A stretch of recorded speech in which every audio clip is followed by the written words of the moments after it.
Welcome to Module 12, Faceless Content. A picture does need 1,000 words. I absolutely understand that for some people, you are more comfortable utilizing faceless content. And faceless content can mean, as I said before, B-roll that is either pictures or videos with text on the screen. Faceless content can be photos that we have people scroll through. Faceless content can be words on the screen for like motivational videos that are just on a colored background and then words.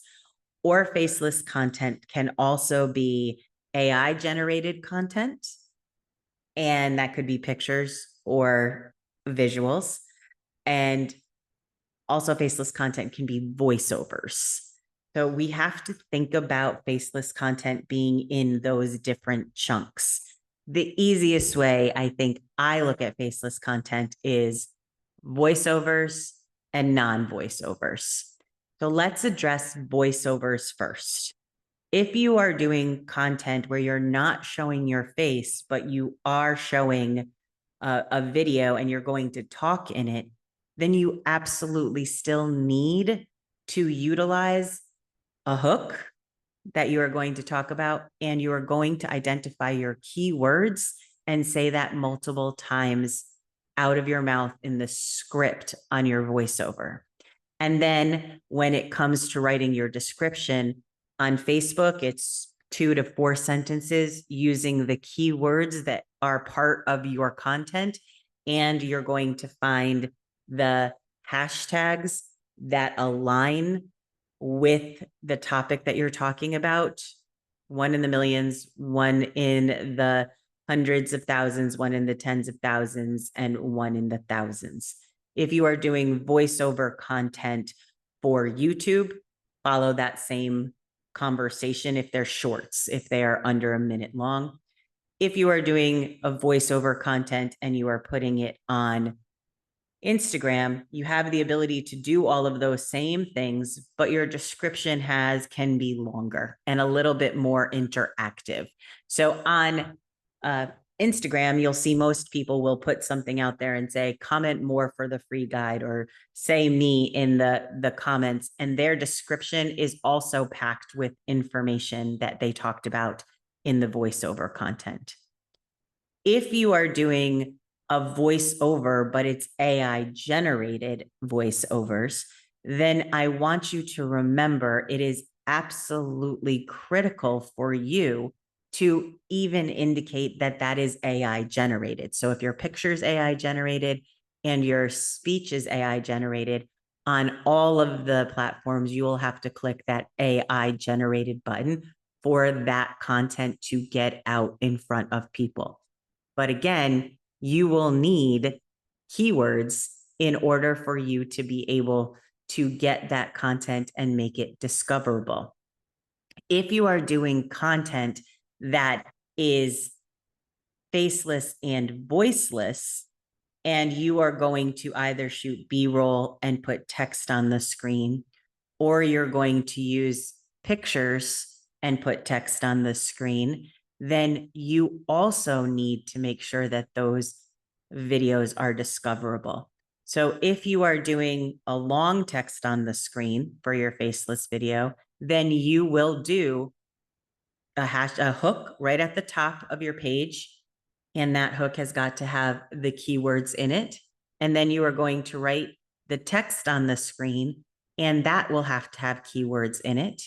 And then in your description, again, for TikTok, 2 to 4 sentences, you still have to use those keywords, and then you find hashtags. On Instagram, you will do the same exact thing, but then your description can be longer, and your description still needs to include those keywords as well.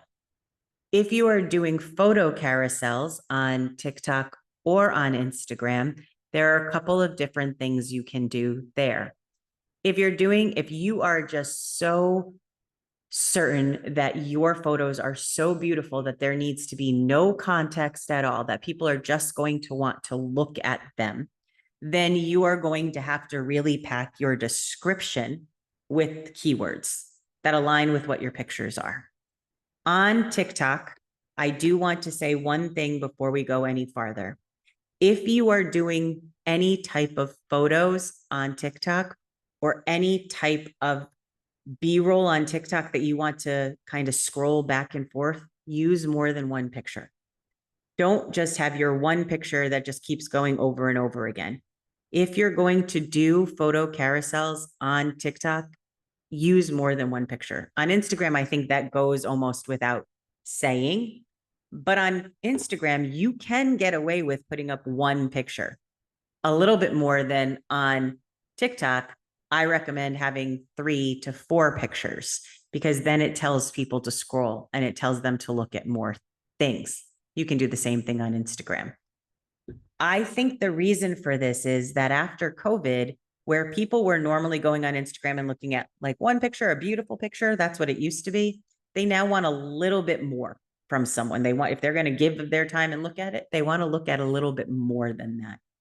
On both Instagram and TikTok, if you are just going to put up your pictures and you don't want to put any text on the screen, I would still encourage you to generate captions from both TikTok or Instagram, scrunch them down, put them in the corner or behind your name so people can't see them, or change the color of those words to match whatever is in your photos, and make sure they're on each of the pages of the pictures. And then definitely in the description, use the keywords. Hashtags on TikTok, hashtags on and off on Instagram. You can do whichever you feel. If you are going to do pictures and you are willing to put some words on the screen, then I would recommend that you put something on each of the pictures that gives people some sort of context about what you are talking about. So say that you have 4 pictures and you want to talk about gratitude. So on the screen somewhere, the top of the screen or the bottom of the screen, or wherever it looks prettiest on your videos, you can say something like, take a minute with me and let's practice gratitude. And then put ... so people know to swipe to the next video. Today, I am grateful for, and then you can put a blank ... Then the people will notice, scroll and say, I am grateful that I ... And then you could say, I am grateful for X member of my family. And then you could have your last picture that says, we'd love to hear in the comments, what are you grateful for? You can have that on both of your pictures, and you can make that text smaller so people can look at your beautiful visuals, but they also can have something to think about so they stay on your faceless posts more. And then you can use that grateful and put it in your description. If you are going to do text on the screen for both of these, whether it's pictures or it's motivational words or it's any of those things, again, you would want to do more than one of them to scroll through. You have your motivational or your digital marketing or your recipes on the screen so people can understand what they are and they can look at them. And then you are going to have to use your descriptions and your keywords in the descriptions. And on those, I would definitely generate captions, especially if you made them somewhere else, and scrunch them down. If you are going to be using AI generated content, whether that is Canva pre-made templates, whether that is AI generated speech, voiceovers or not, AI generated pictures, AI generated songs that you're not showing your face, but you're putting on a screen for people, please make sure that you identify for people. And by people, I mean the algorithms and the customer. You have to identify that that was AI generated, because that is very important for us to know as customers and for the algorithms to know as well. If you do not check that, you may get an account violation. When you do faceless content, you are up against people who are coming on and giving someone something that is a person to look at, and to connect with.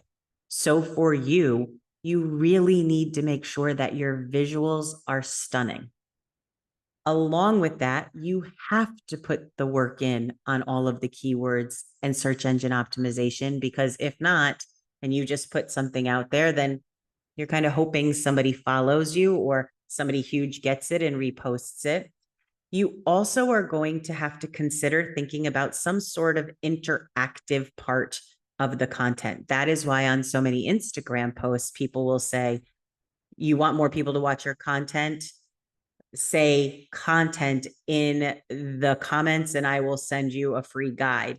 Read the description. And that's why Instagram's descriptions all be about content. You'll see multiple times in there, and it'll be a longer description. If you want to do the same thing on TikTok, you will do the same thing. Just put that in there. If you want to have more views on your content, put content in the comments. And then in your description, you will use 1 to 3 sentences about those words content. That's interactive. You could also put up a poll for people. You could put up a challenge. Everybody show me your biggest earring challenge, something to get people focusing on what you are talking about. You will also want to really consider what type of storytelling component that you are going to put on your faceless content. Is it going to be motivation? Is it going to be inspiration? Is it going to be how programs changed your life? Is it going to be what the recipe is? You are going to have to tell some sort of story, and you're still going to have to use that hat method. So if you are going to say, make chicken parm with me, then your recipe needs to be on the page, getting right into it. And then you can say, food is a wonderful memory for everyone. Tell me in the comments your favorite recipe. Storytelling is a powerful thing. Stories and pictures can make absolutely, people can be moved by paintings and people can be moved by photos. Absolutely. We're talking about an algorithm, though. An algorithm is moved by keywords. An algorithm is moved by searchability and discoverability. So people, if you had a picture and you were showing me a picture of your sunset and we were together and I saw your picture, I could give you a reaction to it. If your picture was in a museum or a magazine or a book, people could give reactions to it. But you're putting it on social media, and what drives social media is a computer algorithm. So you are going to have to use those keywords and perhaps some storytelling content to allow for it to get out to more people. I cannot tell you how many people I've worked with who have absolutely stunning content, but they just put it up there, throw a couple of hashtags in, and hope for the best. And we just make that little tweak, stunning content, add some keywords to the screen, scrunch them down, hide them, make a better description for them, and then utilize the appropriate hashtags, and they start to get traction. Also, for you on faceless content, having that understanding of what your niche is and consistently posting in those niche areas will help the algorithm to start to understand who you are and what you are talking about, so it can understand where to push your content out to. I also think that it is an opportunity for you when it comes to faceless content or B-roll content. This is where music trends can absolutely help your content. For spoken videos, sure, music, I mean, it used to be that music helped all the time. But on faceless content, music can definitely help your videos because you are now utilizing stunning visuals, you are using keywords, and you are attaching it to the trending sounds that are happening. And that can also push out your content even more for people. You do want to make sure that, as I said before, if you're using AI content, I cannot stress this enough. Please make sure that people know it is AI. Even if it is an AI voiceover, you are going to have to use that as well. Additionally, if you are a content and you want to teach people something and you're using AI generated content for voiceovers, make sure that the voice that you're using matches the story you are telling with your visuals. I have worked with a couple of people that have wanted to use an angry voice with a pretty picture and hope that people get that connection or the irony or the humor in that. Whereas that is much harder to do in pictures. Whereas if you can see somebody that has a stone cold face that says, I love ice cream. Ice cream is my favorite thing. Ice cream makes me so happy. Ice cream is what gives me life. Yay. You can laugh at that because you understand and you can see the difference. If you're just doing it with voiceover on the screen, it's not going to play as well. So make sure your AI generated voice matches the pictures that you are putting out and selling to people. Again, in any voiceovers, you're going to have to use the keywords multiple times.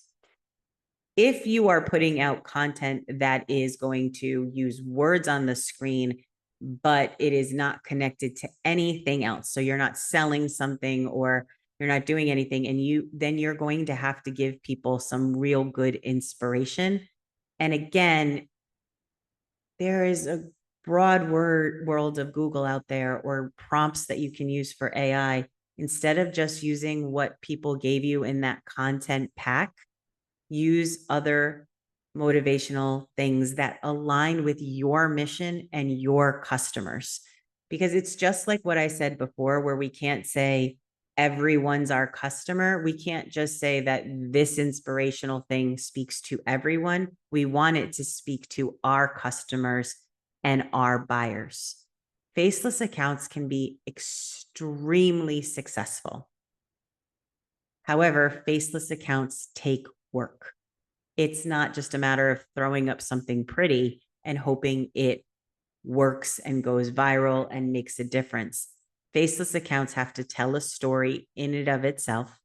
Faceless accounts have to have some sort of voice behind it. Faceless accounts need to give us something that we're going to take away from it. And faceless accounts need to be discoverable by utilizing keywords and search engine optimization. I hope that helped. I cannot wait to see you in the next module.